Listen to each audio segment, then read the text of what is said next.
If you want to know how to use TikTok's green screen effect, then you are in the right place. Because in this video, I'm going to teach you how you can use the TikTok's green screen effect.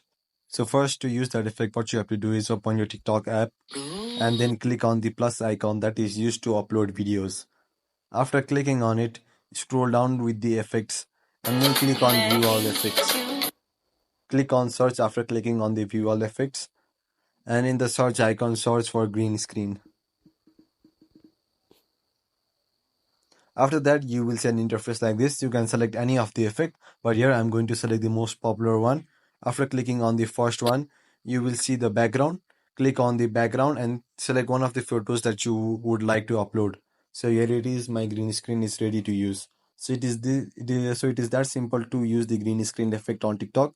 So if you found this video helpful, make sure to like and subscribe and share this with your friends.